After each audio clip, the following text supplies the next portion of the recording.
10 Reasons You Should Stop Watching the News by Anita Hales.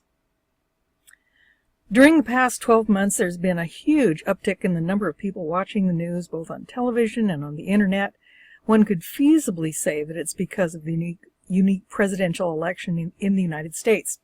But as the news watching has increased, I've noticed an increase in the stress levels of people on social media.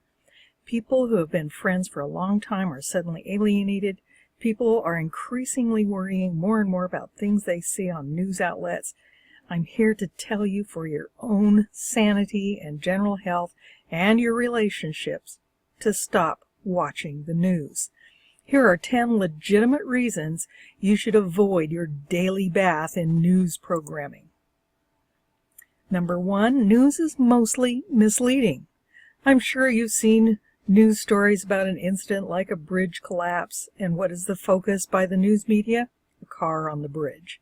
And what happened to the people in the car? What are they going to do now? And they'll go through all their friends and relatives, asking what kind of people they are or were, and they spend an inordinate amount of time on the car and only give lip service to the greater problem, why the bridge collapsed, and what can be done to prevent it in the future. In politics, they'll focus on what somebody did or said 30 years ago that is totally irrelevant to the issues that would affect people directly.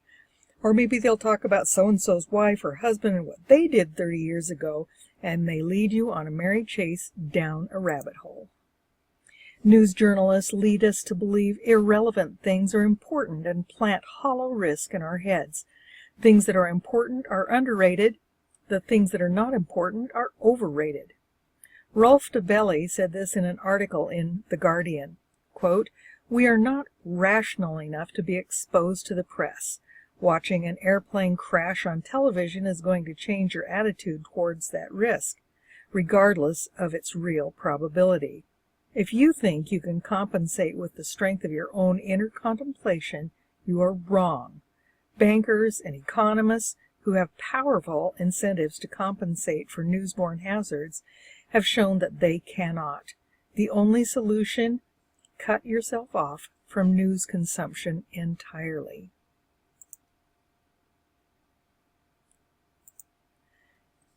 How many news articles? News is irrelevant.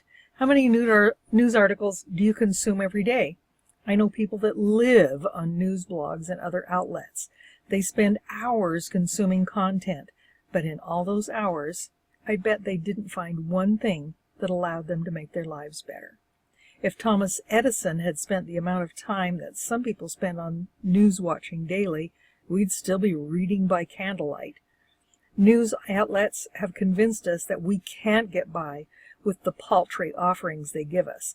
They all go for the same news of the day, about 4 or 5 topics, and they make us believe that we must know this crap to be informed. Rather than having a big picture of the things, journalists pound us with their interpretations of events until we believe that those ideas are our own. They have also made us believe that to be successful in life, we must know what they say. In truth, little of what is in the news will not directly affect us. News does not give us any competitive advantage. It hampers it. 3, news journalists focus on non-issues clouds the big picture. We're trained to believe that watching the news will make us more informed or help us see the bigger picture. In fact, journalists' focus is so small they completely miss the larger picture. People are making decisions with blinders on. People only see what the journalist wants them to see. The larger and broader picture of what changes lives is ignored by journalists. It's only the tip of the iceberg, so to speak. I always liked this story or parable about several blind men looking at an elephant by touching it. And the one touches its trunk and said, "An elephant is like a big snake." The other blind man touches a leg and says, No, it's a tree stump." Another blind man touches the ear and says, "What are you saying? It's like a sheath of leather."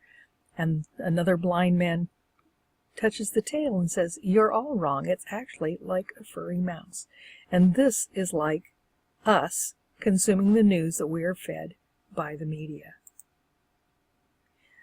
Number 4, news is unhealthy.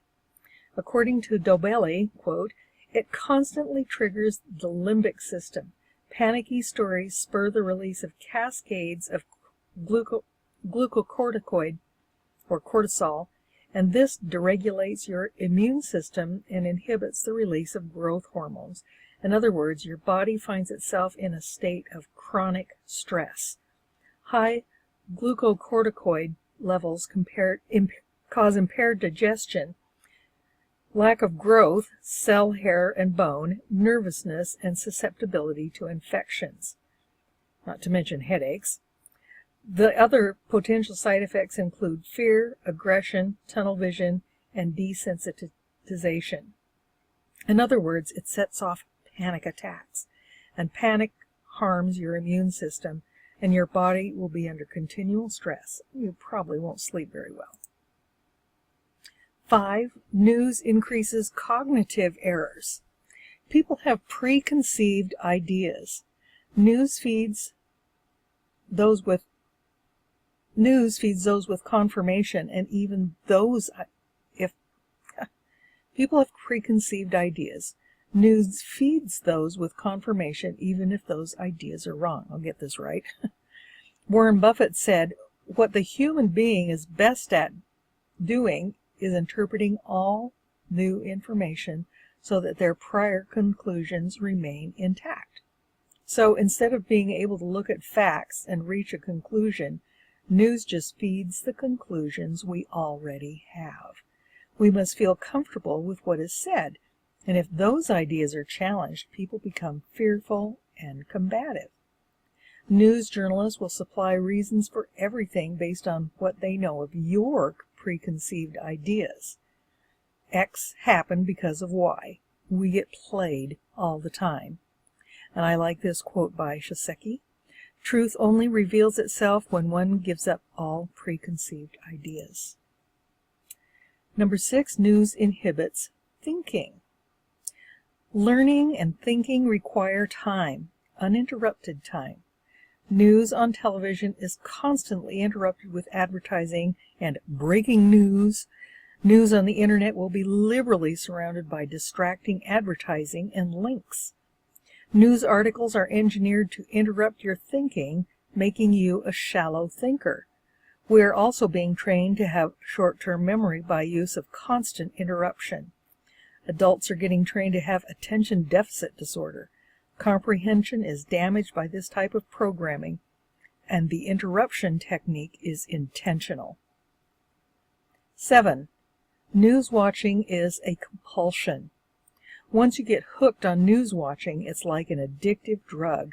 You've got to have it. Withdrawals from news watching can have a physiological effect, the same as if you were addicted to smoking, drinking, or drugs. And Dobelli says, quote, the more news we consume, the more we exercise the neural circuits devoted to skimming and multitasking, while ignoring those used for reading deeply and thinking with profound focus.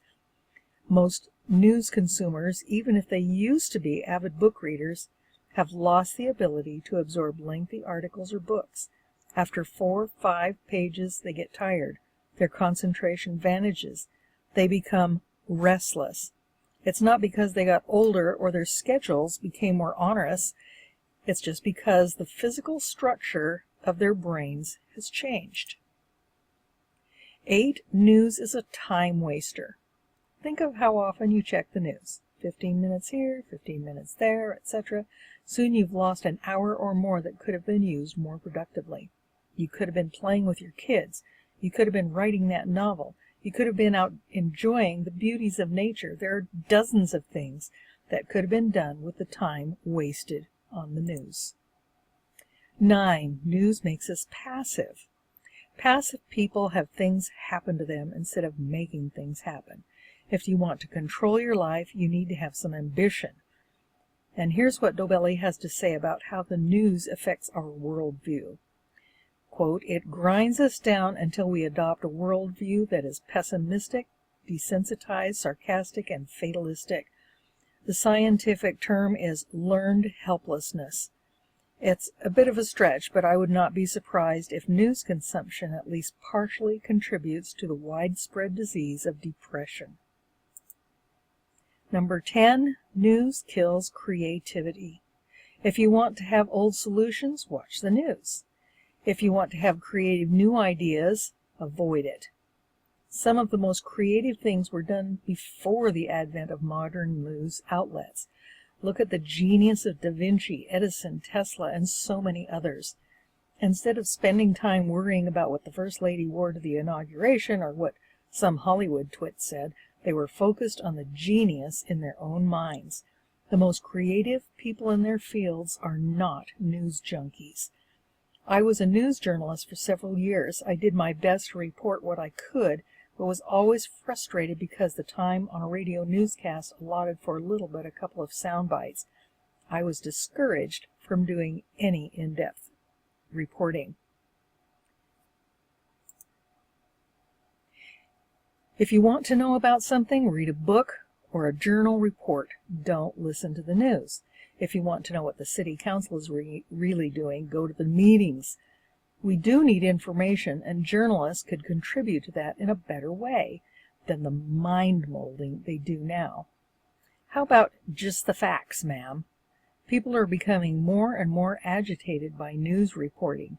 I think we'd all be better off doing something else than consuming cable news or blogs. This is a great cartoon. Turn off the TV and turn off internet news. This is Anita Hales, and if you enjoyed this article, please share on social media and leave me a comment. I read all the comments and respond. Find me on Facebook, Twitter, Instagram, and LinkedIn. And I'll be seeing you next time. This is Anita Hales.